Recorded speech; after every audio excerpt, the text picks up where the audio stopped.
Oh, it's good. We about to tap into another Bird video. 10 straight minutes of Larry Bird facts that will change your mind. Let's tap in. And y'all let me know in the comments what y'all think. Like, comment, subscribe, share the video.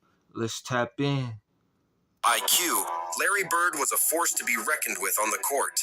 His silky smooth shooting stroke, combined with a fierce competitive spirit, made him one of the most feared and respected players of his era. Beyond the numbers and accolades, Larry Bird's impact on the game extends far beyond his statistical achievements. He embodied the blue-collar work ethic and the never-say-die attitude of the heartland. His grit, determination, and clutch performances in critical moments became the stuff of legends. Welcome to the Squad Dawkins channel. Here we give you 10 straight minutes of awesome facts on the great Larry Bird. Nobody worked as hard as Larry. He was the first guy there. He was the last guy to leave. He wore that body out with the jumpers at the run. See, he put in his time, you know what I mean? He didn't cheat at the game, you know what I mean? Even his own teammate was saying that, you know what I mean? See, that's one thing I feel like in life, you know what I mean? You can't cheat nothing. You got to put in your time and your energy, man. Instead of looking for a handout, you got to just grind and put in the work, you know what I mean? Because nobody's going to give you nothing in the world. You got to grind and put in the work, you know what I mean?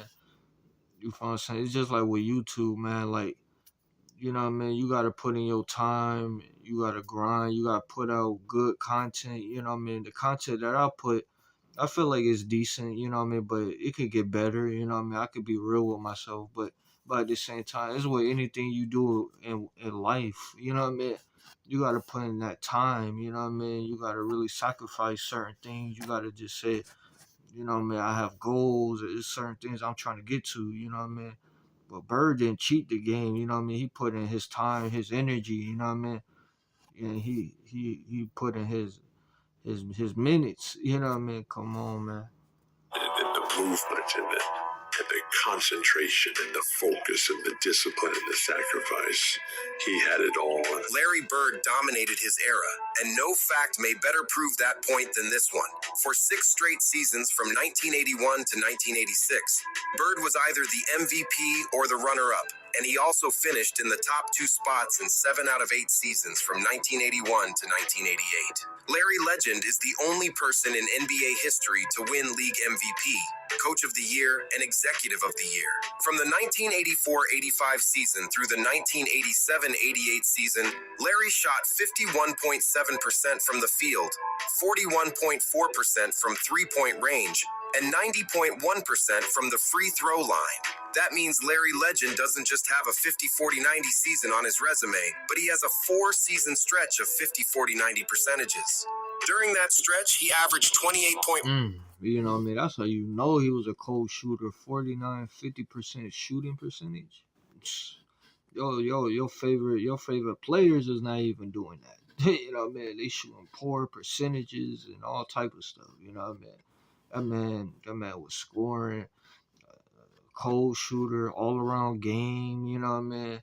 He could do everything on the court. One of the first stretch forwards in the league. Come on, man. Like, you feel me? They don't want to pay homage because I feel like since he's white, they don't want to pay homage to him. I mean, but you look past that, you know what I mean?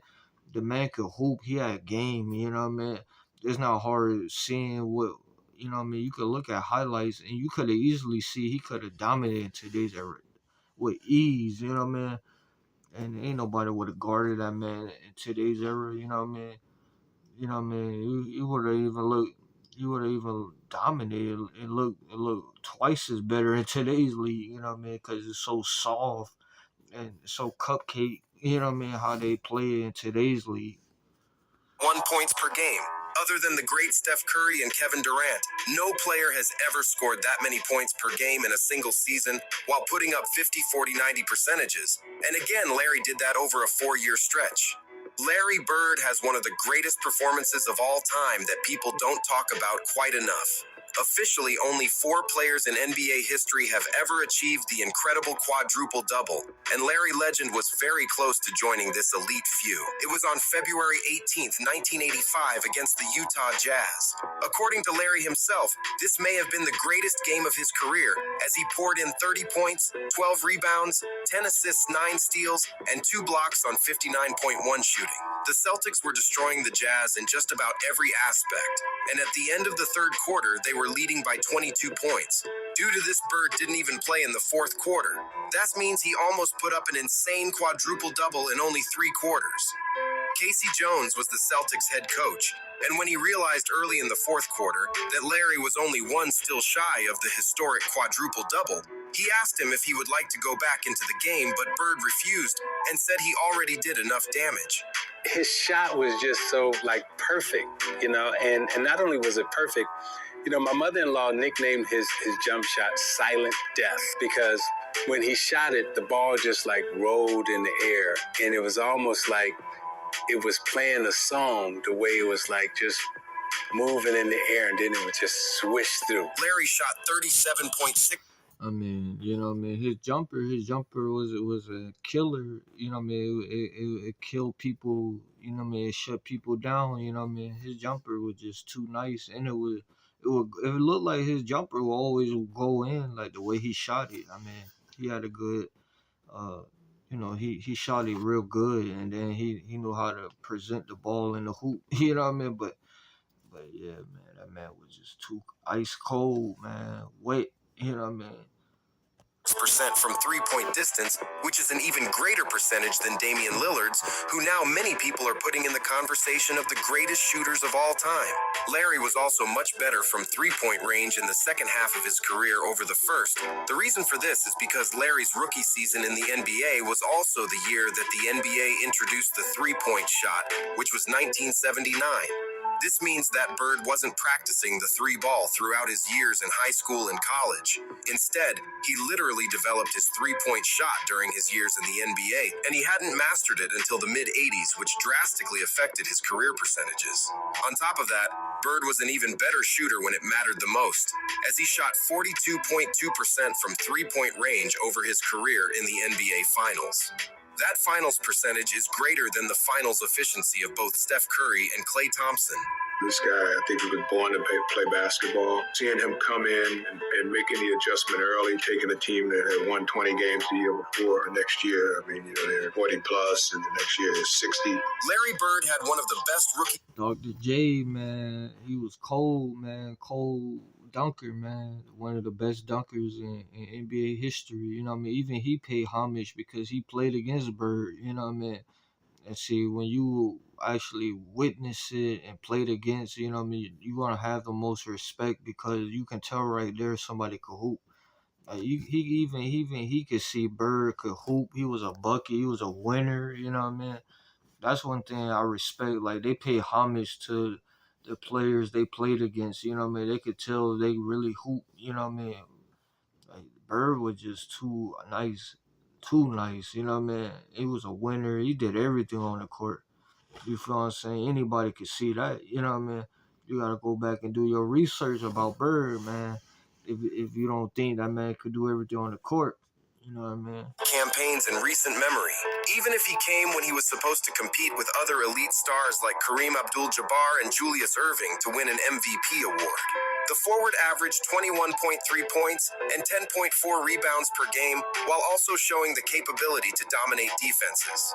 Unsurprisingly, Larry accumulated MVP votes and managed to finish fourth in the MVP race as a rookie.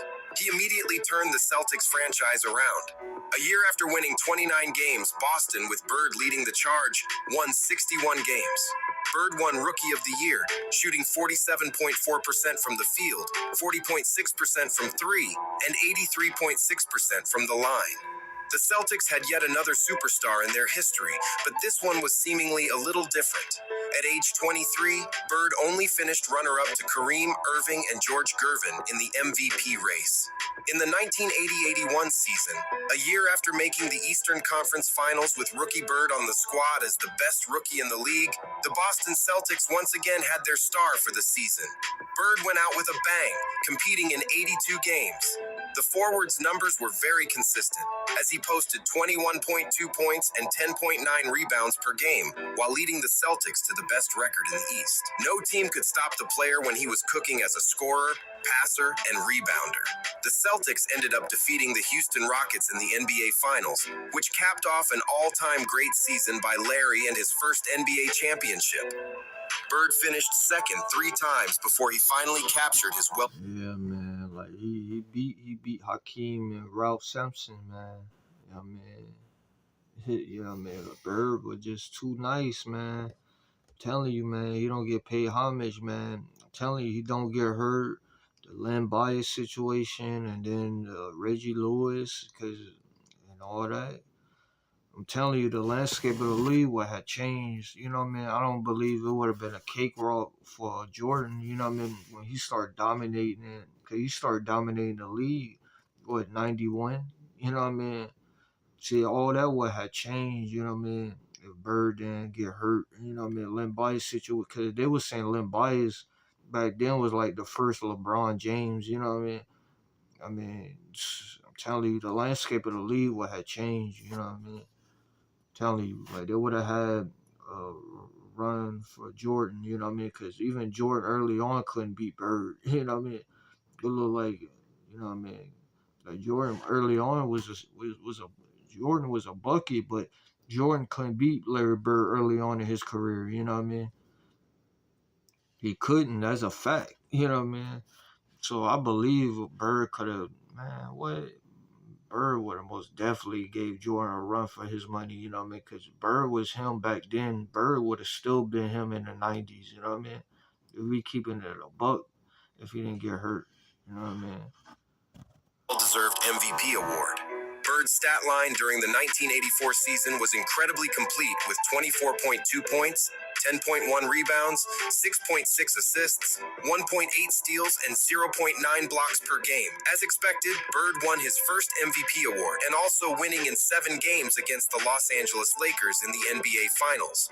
Bird had the highest MVP finish of his career to date in the 1984-85 season, when he posted 28.7 points, 10.5 rebounds, 6.6 assists, 1.6 steals, and 1.2 blocks per game. He finished first in the MVP race. The superstar Celtics player came ahead of legends Magic Johnson and Moses Malone. Bird had the numbers to win the MVP award, and the narrative was on his side because the team finished first in the East. Bird began staking his claim as possibly the most dominant talent at the small forward spot in NBA history. Larry was also one of the most clutch players in NBA history. He had numerous game-winning shots. He was most definitely clutch. You know what I mean? Clutch, all that, man. Clutch. He made good plays, good IQ. It was nothing on Bird that he couldn't do. You know what I mean? He wasn't real athletic, but I mean, it really didn't matter. You know what I mean? Is Luka athletic? Is Jokic athletic? You know what I mean? They're not real athletic, but they still dominated in their era. You know what I mean? Bird was still dominating his era. Athletic. Sooner or later, you're gonna have to develop a jump shot. Bird already came into the league, had a jump shot. You know what I mean? And he had IQ, like he know how to play and pass, and he know how to do everything on the court. Like that's why he was so great, because he could do everything on the court. You know what I mean? He wasn't just one dimensional player. Like he could do everything on the court. You know what I mean? But see, real hoopers, like people that really know the game of basketball are not gonna talk about that. They're just gonna, oh, this and that. Oh, I don't think he could. Man, be quiet, man. Go sit down. Go. You know what I mean? Go sit your ass down. You know what I mean? It's just, you know what I mean? On the serious note, because I mean, Bird was he had all around game, man. Like telling you. In both regular season and the playoffs, and he was known for making the big play when his team needed it most, whether on offense or defense. Larry was arguably the greatest passing forward of all time. His court vision, high basketball IQ, and team play was off the charts. This aspect of his game is sometimes overlooked because of the reality that he played in the same era as Magic Johnson. But as far as 6'9" small forwards go, Larry was as close to Magic's passing skills. Larry averaged a whopping 10 rebounds per game over the course of his career. He wasn't just a solid rebounder, he was one of the all-time greats at it. Among primary small forwards. Well, yeah, y'all seen that Anthony Edwards comment? He was talking about some Jordan was only good in his era. He really played against nobody. Anthony Edwards sound dumb as hell. You know what I mean? Like, how you gonna say that, man? You had Magic, you had Bird, you had Hakeem, you had Ralph Sampson, man. You had Dr. J, you had George Gervin, you had plenty even more. You know what I mean? Moses Malone. You know what I mean? Come on, man. Like Anthony Edwards, man. Like Kevin Garnett said, Anthony Edwards, man, you could tell he wasn't. Come on, Anthony Edwards couldn't have been playing in Bird and Magic era. You know what I mean? Because they actually played with grown ass men back then. You know what I mean? The physicality was way more. Not in today's soft ass cupcake league. You know what I mean? You can't touch nobody. Titty tack ass fouls in today's era. You know what I mean? Today's league. You know what I mean? Come on, man. Anthony Edwards couldn't play back then. You know what I mean? That boy would got his ass down on the floor. You know what I mean? Every damn time. You know what I mean? All that athleticism shit. You know what I mean? You had to develop a jump shot early on. You know what I mean? You couldn't play with them boys back then. The hell? You feel what I'm saying? Telling you, Anthony Edwards don't have a damn clue what he should be saying. Larry has the third greatest rebound per game average in NBA history. These are one of those stats that testify to the hustle and heart that he played with each and every night of his career. Bird was also an underrated defender. Larry played with heart and effort on both sides of the basketball every game. He wasn't the greatest shot blocker, but he did average more blocks per game over his career than LeBron James has. Larry also averaged a high 1.7 steals per game over his career. He was tenacious and scrappy, and he was a quality on-vault defender. He also made 3 all-defense teams in his career. In 1985, Bird was at home with his mother and was wanting to help her build her new driveway. While Bird was out there shoveling gravel for his mom, something happened that would change the rest of his career.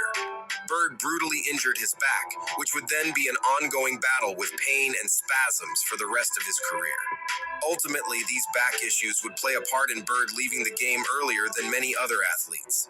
Though while this injury begun and took place in 1985, Bird still played 7 seasons after that injury. In 1986, with the back injury and the enormous pain, Bird won his 3rd MVP in a row. He is the only player to ever accomplish this since the NBA merger. I'm really proud to receive this award for the 3rd time, but I really don't feel that my career is over. I think I can win it some more. The best part about Larry Bird wasn't the fact he won 3 straight MVP. See, I liked it because he had confidence in himself. He had confidence in his team. I mean, but he lived up to it. I mean, you can't even get mad at it. He lived up to it. He put in the work. He put in his time. You know what I mean? He actually worked on his game. He lived up to the hype. You know what I mean? See, they don't pay homage towards that. You know what I mean? They just overlook the man like he didn't do nothing in his career. Like, and that just clown shit to me when people do that. You know what I mean? You're supposed to actually pay homage and look back at what this player did in the league. You know what I mean? Man, Bird could have easily dominated in today's cupcake league. You know what I mean? This shit wouldn't even been a conversation for real. But see, people that don't know basketball, they're gonna be saying, "Oh, this and that." But see, y'all don't know. You know what I mean? Cause Bird, we seen what Bird could do, but longevity. You know what I mean? He would have easily dominated in the '90s too. You know what I mean? See, but people don't talk about that. You know what I mean? They just want to overlook it. You know what I mean? And it makes no sense. It wasn't how he won Rookie of the Year and then guided the Boston Celtics to 3 championships in the 80s. What's best about Bird is he never changed. With the Celtics, he was the same guy he was at Indiana State and the same guy he was at Springs Valley High School in French Lick, Indiana. Bird never cared about glory. Fame and fortune never changed him. Individual achievements didn't motivate him. He was all about winning. Tell us in the comments, what is your favorite Larry Bird moment? And if you enjoy this video, hit the like button. That was a good video. But like, comment, subscribe, share the video. Let me know in the comments what y'all think. You know what I mean? And I'm out.